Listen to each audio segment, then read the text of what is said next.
ওমানে আসছে নতুন নিয়ম, ডিজিটাল স্ট্যাম্প ছাড়া বন্ধ হবে আমদানি। এদিকে প্রবাসীদের জন্য সুখবর, ওমানে কারাবন্দীদের মুক্তিতে বড় উদ্যোগ।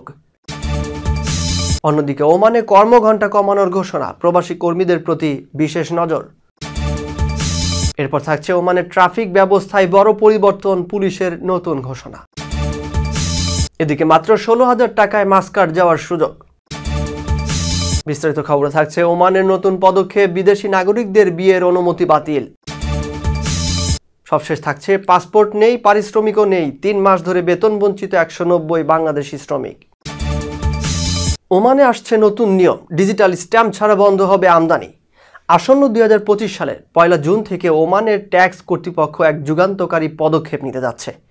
এই দিন থেকে ডিজিটাল ট্যাক্স স্ট্যাম্পবিহীন কোমল পানীয়, এনার্জি ড্রিঙ্কস এবং বিশেষভাবে চিহ্নিত অন্যান্য পণ্য সামগ্রীর আমদানি সম্পূর্ণরূপে নিষিদ্ধ করা হয়েছে। মিষ্টি পানীয় ব্যতীত অন্যান্য আবগারিযুক্ত পণ্যও এই নতুন বিধিনিষেধের আওতাভুক্ত থাকবে।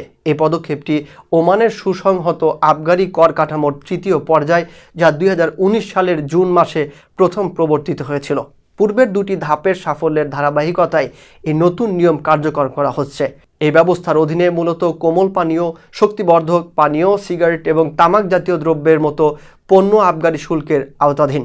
ডিজিটাল ট্যাক্স স্ট্যাম্প ব্যবস্থাটি কর্তৃপক্ষকে উৎপাদন পর্যায় থেকে শুরু করে একেবারে শেষ পর্যন্ত অর্থাৎ বিক্রয় পর্যন্ত প্রতিটি আবগারি পণ্যের চালানকে স্বয়ংক্রিয়ভাবে নজরে রাখতে সাহায্য করবে। এর মাধ্যমে একদিকে যেমন সরকারের রাজস্ব ফাঁকি রোধ করা সম্ভব হবে, তেমনি অন্যদিকে বাজারে ভেজাল ও নিম্নমানের পণ্যের বিস্তারও নিয়ন্ত্রণ করা যাবে। ওমানের ট্যাক্স কর্তৃপক্ষের প্রধান সাইদ বিন আহমেদ আল শানফারি এই নতুন পদক্ষেপের তাৎপর্য ব্যাখ্যা করে বলেন, এই অত্যাধুনিক শনাক্তকরণ ব্যবস্থা রাজস্ব সংগ্রহ এবং কর ফাঁকি প্রতিরোধের ক্ষেত্রে একটি ভূমিকা রাখবে। একই সাথে এটি বাণিজ্যিক প্রতারণা এবং ভেজাল পণ্যের সরবরাহ থেকে সাধারণ ভোক্তাদের সুরক্ষা নিশ্চিত করবে। উল্লেখ্য, ওমানে আবগারি করের বর্তমান কাঠামোটি 2019 সালের 15 জুন থেকে কার্যকর করা হয়েছে। বর্তমানে বলবৎ থাকা করের হারগুলো নিম্নরূপ: তামাক ও তামাকজাত দ্রব্য, শুকনো মাংস, অ্যালকোহলযুক্ত পানীয় এবং এনার্জি ড্রিঙ্কসের উপর 100% কর ধার্যকর করা হয়েছে। চিনিযুক্ত পানীয় এবং কার্বনেটেড ড্রিঙ্কসের উপর 50% হারে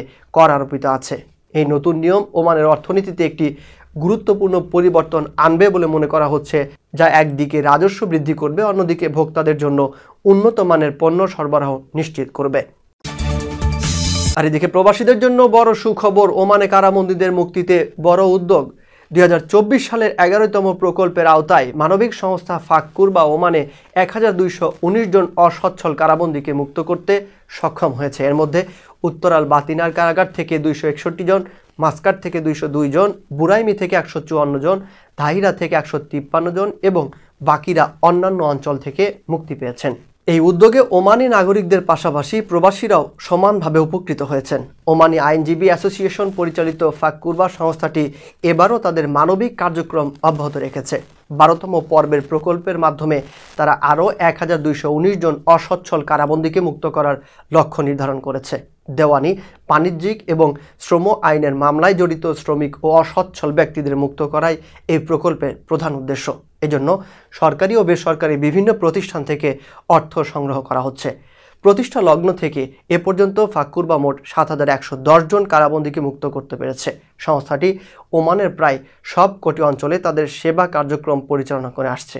এবারও তারা কম অর্থের কেসগুলোকে অগ্রাধিকার দিচ্ছে, যাতে সবচেয়ে বেশি অসচ্ছল ব্যক্তিরা এই সুযোগ থেকে উপকৃত হতে পারেন। ফাক্কুরবার এই উদ্যোগ শুধুমাত্র কারাবন্দীদের মুক্তি নয়, বরং মানবতার জয়কে প্রতিফলিত করে।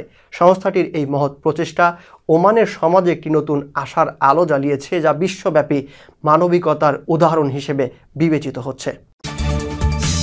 আর এদিকে ওমানে কর্মঘণ্টা কমানোর ঘোষণা, প্রবাসী কর্মীদের প্রতি বিশেষ নজর।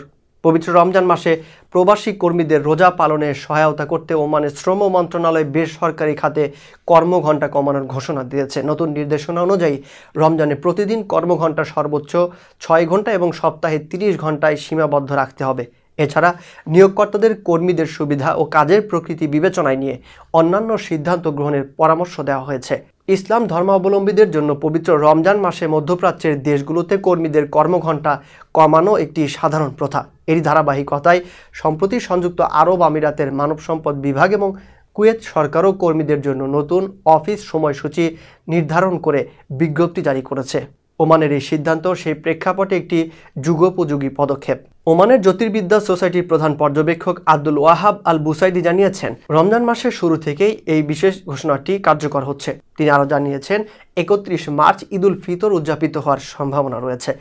ওমানের শ্রম মন্ত্রণালয়ের এই সিদ্ধান্ত শুধু কর্মীদের ধর্মীয় অনুভূতির প্রতি শ্রদ্ধাই প্রদর্শন করে না, বরং তাদের প্রতি সুবিধা ও স্বাস্থ্যের প্রতিও বিশেষ নজর দেয়। রমজান মাসে কর্মীদের কর্মঘণ্টা কমানোর মাধ্যমে তাদের রোজা পালন ও ইবাদত বন্দেগীতে মনোনিবেশ করার সুযোগ সৃষ্টি হয়েছে। এই পদক্ষেপ প্রবাসী কর্মীদের জন্য একটি উল্লেখযোগ্য সহায়তা হিসেবে বিবেচিত হচ্ছে। ওমানের এই সিদ্ধান্ত রমজান মাসের পবিত্রতা ও মানবিক মূল্যবোধের প্রতি শ্রদ্ধার একটি উজ্জ্বল দৃষ্টান্ত। এটি শুধু ধর্মীয় অনুশাসনের প্রতি শ্রদ্ধাই নয়, বরং কর্মীদের মানবিক অধিকার ও সুযোগ সুবিধার প্রতিও একটি ইতিবাচক পদক্ষেপ। এই উদ্যোগ মুসলিম বিশ্বের অন্যান্য দেশের জন্য একটি অনুসরণীয় মডেল হতে পারে। আর এদিকে ওমানের ট্রাফিক ব্যবস্থায় বড় পরিবর্তন, পুলিশের নতুন ঘোষণা। রমজানে যানজট নিরসনে ব্যস্ত সময়ে ট্রাক চলাচলে নিষেধাজ্ঞা জারি করেছে রয়্যাল ওমান পুলিশ। এক বিবৃতিতে ওমান পুলিশ বলেছে, পবিত্র রমজান মাসে যানজট রোধ করার জন্য রবিবার থেকে বৃহস্পতিবার সকাল 6:30 থেকে সকাল 9টা পর্যন্ত এবং দুপুর 12টা থেকে বিকেল 4টা পর্যন্ত ট্রাক চলাচল বন্ধ থাকবে। এছাড়া শনিবার সন্ধ্যা 6টা থেকে রাত 10টা পর্যন্ত মাসকাটের আল দাখিলিয়া রোড এবং আল বাতিনা হাইওয়েতে ট্রাক চালকদের একই নির্দেশনা মানতে হবে। রমজান মাসে যানজট ওমানে একটি সাধারণ সমস্যা, বিশেষ করে বিকেলে অফিস ফিরতি মানুষের ঢল, ঈদ উপলক্ষে শপিং সেন্টার ঘিরে মানুষের চলাচল বৃদ্ধি এবং ইফতারের কেনাকাটার কারণে জ্যামের দুরবস্থা প্রকট হয়। ভারী যানবাহনের আধিক্যের কারণে এই সংকট আরও কঠিন হয়ে ওঠে। যদিও গত বছরের মতো এবারও কর্মীদের জন্য সুবিধাজনক কর্মঘণ্টা এবং রিমোট কাজের নির্দেশনা দিয়েছে শ্রম মন্ত্রণালয়। এবার ভারী যানবাহন চলাচলেও বিধিনিষেধ আরোপ করল পুলিশ, ফলে রাস্তাঘাটে কিছুটা চাপ কম পড়বে বলে ধারণা সংশ্লিষ্টদের। আর এদিকে মাত্র 16,000 টাকায় মাস্কাট যাওয়ার সুযোগ। ভ্রমণ প্রেমীদের জন্য এক দারুণ সুখবর নিয়ে এলো এয়ার অ্যারাবিয়া। এবার আকাশপথে মাস্কাট যাত্রা আরও সাশ্রয়ী ও সহজলভ্য হতে চলেছে। সুপার সিট সেল নামক একটি বিশেষ উদ্যোগের মাধ্যমে এয়ার অ্যারাবিয়া ঢাকা ও চট্টগ্রাম থেকে মাস্কাটগামী যাত্রীদের জন্য টিকিটের দাম একেবারে কমিয়ে এনেছে। এখন থেকে মাত্র 16,592 টাকাতে মাস্কাটের টিকিট পাওয়া যাচ্ছে। এই অভাবনীয় অফারের ফলে বাংলাদেশের যাত্রীরা এখন সহজে এবং কম খরচে ওমানের মাস্কাটে পৌঁছাতে পারবেন। শুধু মাস্কাটই নয়, এই রুটের মাধ্যমে সংযুক্ত আরব আমিরাতের শারজা ও আবুধাবি হয়ে সৌদি আরব এবং কাতার সহ অন্যান্য গন্তব্যেও যাওয়া যাবে। অর্থাৎ একটি টিকিটের মাধ্যমে একাধিক দেশের দরজা খুলে যাচ্ছে আপনার সামনে।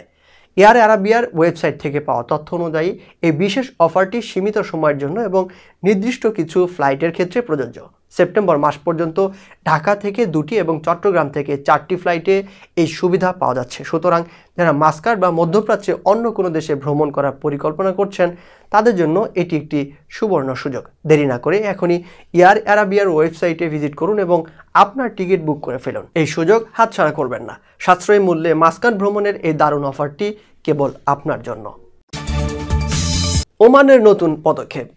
ওমানের নতুন পদক্ষেপ, বিদেশি নাগরিকদের বিয়ের অনুমতি বাতিল। ওমানের বিচার বিভাগীয় কাউন্সিল সম্প্রতি সামাজিক মাধ্যমে ছড়িয়ে পড়া একটি বিভ্রান্তিকর গুজবের স্পষ্ট ব্যাখ্যা দিয়েছে। এই গুজবে দাবি করা হয়েছিল যে ওমানে দ্বিতীয় বিবাহ করার জন্য স্বামীকে অবশ্যই তার প্রথম স্ত্রীর কাছ থেকে অনুমতি নিতে হবে। কাউন্সিল দ্ব্যর্থহীন ভাষায় জানিয়েছে, এই নিয়মটি ওমানের জাতীয় আইন নয়, বরং এটি কিছু বিদেশি দূতাবাসের নিজস্ব বিধিনিষেধ। বিবৃতিতে আরও বলা হয়, কিছু বিদেশি দূতাবাস তাদের নাগরিকদের জন্য এই নিয়ম প্রযোজ্য করে যখন তারা ওমানের নোটারি পাবলিক বিভাগের বিবাহের চুক্তি নথিভুক্ত করতে যায়। এটি সম্পূর্ণরূপে দূতাবাসের নিজস্ব নিয়ম। ওমানের আইনের সাথে এর কোনো সম্পর্ক নেই। অর্থাৎ ওমানের আইনে দ্বিতীয় বিবাহ করতে প্রথম স্ত্রীর অনুমতির কোনো বাধ্যবাধকতা নেই। অন্যদিকে ওমান সরকার সামাজিক সংস্কারের পথে আরও এক ধাপ এগিয়েছে। রাষ্ট্রীয় অনুমতির জটিলতা দূর করে বিদেশি নাগরিকদের সাথে বিবাহ বন্ধনে আবদ্ধ হওয়াকে এখন অনেক সহজ করা হয়েছে। 2023 সালের এপ্রিলে ওমানের সুলতান হাইথাম বিন তারিক আল সাইদের জারি করা একটি রাজকীয় ডিক্রির মাধ্যমে এই পরিবর্তন আনা হয়েছে। এই ডিক্রির মাধ্যমে 1993 সালের সেই আইনটি বাতিল করা হয়, যেখানে ওমানি নাগরিকদের বিদেশি নাগরিকদের বিয়ে করার জন্য স্বরাষ্ট্র মন্ত্রণালয়ের অনুমতি নেওয়ার প্রয়োজন ছিল। রাজকীয় ডিক্রি নম্বর 23/2023 অনুসারে এখন থেকে যে কোনো বিবাহ শরিয়া আইন, দেশের আইন শৃঙ্খলা এবং বিদেশি স্ত্রী অথবা স্বামী সম্পর্কিত সরকারি বিধিনিষেধ মেনেই সম্পন্ন করা যাবে। পূর্বে যে বিবাহগুলি অবৈধ বলে বিবেচিত হতো, নতুন এই আইনের ফলে সেগুলির বৈধতা পাওয়ার পথ প্রশস্ত হলো। পরিসংখ্যান অনুযায়ী ওমানের মোট জনসংখ্যার প্রায় 3.9 মিলিয়ন, যেখানে ওমানি নাগরিকদের সংখ্যা মোট জনসংখ্যার অর্ধেকের সামান্য বেশি। এই নতুন পদক্ষেপগুলি ওমানের সমাজ ব্যবস্থাকে আরও আধুনিক এবং আন্তর্জাতিক মানে উন্নীত করতে সহায়ক হবে বলে মনে করা হচ্ছে। আর এদিকে পাসপোর্ট নেই, পারিশ্রমিকও নেই, 3 মাস ধরে বেতন বঞ্চিত 190 বাংলাদেশি শ্রমিক। মালয়েশিয়ার একটি সিরামিক ফর্মার ও স্পেশাল গ্লাভস মোল্ড প্রস্তুতকারী কারখানায় কর্মরত প্রায় 190 জন বাংলাদেশি শ্রমিক দীর্ঘ 3 মাস ধরে বেতন পাচ্ছে না। শুধু তাই নয়, গত 5 মাস ধরে তাদের ওভারটাইমের ন্যায্য পারিশ্রমিক থেকেও বঞ্চিত করা হয়েছে বলে অভিযোগ উঠেছে। আন্তর্জাতিক অভিবাসী শ্রমিক অধিকার কর্মী অ্যান্ডি হল এই উদ্বেগজনক তথ্যটি প্রকাশ করেছেন, যা ফ্রি মালয়েশিয়া টুডেতে বিস্তারিতভাবে প্রকাশিত হয়েছে। শ্রমিক অধিকার কর্মী অ্যান্ডি হল জানিয়েছেন, এই শ্রমিকরা মালয়েশিয়ায় কাজের জন্য আসার পূর্বে বিশাল অঙ্কের অর্থ নিয়োগ প্রক্রিয়ায় ব্যয় করেছেন। বেতন না পাওয়ার কারণে তারা এখন ঋণের এক গভীর চক্রে নিমজ্জিত হয়েছেন, যা তাদের জীবনকে দুর্বিষহ করে তুলেছে। ফ্রি মালয়েশিয়া টুডের প্রতিবেদনে আরও বলা হয়েছে, দক্ষিণ মালয়েশিয়ায় অবস্থিত এই কারখানার শ্রমিকেরা মূলত 2023 সাল থেকেই বেতন সংক্রান্ত অনিয়মিততার শিকার। অনেকেই বাধ্য হয়ে ব্যাংক থেকে ঋণ নিতে বাধ্য হয়েছেন অথবা পরিবার ও আত্মীয় স্বজনের কাছ থেকে অর্থ ধার করেছেন শুধুমাত্র তাদের চড়া নিয়োগ ফি পরিশোধ করার জন্য। প্রত্যেক শ্রমিককে প্রায় 25,000 মালয়েশিয়ান রিঙ্গিত, যা বাংলাদেশি মুদ্রায় প্রায় 6,87,000 টাকা সমমূল্য নিয়োগ ফি গুনতে হয়েছে। এই বিপুল পরিমাণ ঋণের বোঝা আজও তাদের উপর চেপে আছে। ভুক্তভোগী শ্রমিকদের অভিযোগ আরও গুরুতর। তারা জানিয়েছেন, কারখানার পক্ষ থেকে তাদের অত্যন্ত অস্বাস্থ্যকর ও মানবেতর আবাসন ব্যবস্থায় রাখা হয়েছে, এমনকি নিজেদের পাসপোর্ট পর্যন্ত নিজেদের জিম্মায় রাখার অনুমতি দেওয়া হচ্ছে না, যা আন্তর্জাতিক শ্রম আইনের সুস্পষ্ট লঙ্ঘন। নিরুপায় হয়ে শ্রমিকদের একটি দল ইতিমধ্যে মালয়েশিয়ার শ্রম বিভাগে তাদের ফরমাল অভিযোগ দাখিল করেছে। তবে শ্রমিকদের স্বার্থে অভিযুক্ত কোম্পানির নাম আপাতত প্রকাশ করা হয়নি, কারণ কারখানা কর্তৃপক্ষের আনুষ্ঠানিক বক্তব্য এখনও পাওয়া যায়নি। শ্রমিক অধিকার কর্মী অ্যান্ডি হল শ্রমিকদের এই কঠিন পরিস্থিতি নিয়ে স্থানীয় এবং আন্তর্জাতিক ক্রেতাদের সঙ্গে আলোচনা করেছেন।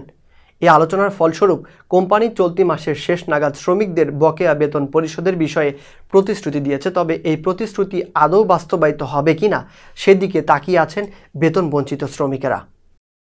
প্রবাসের সকল আপডেট খবর পেতে আমাদের চ্যানেলটি সাবস্ক্রাইব করে সঙ্গেই থাকুন।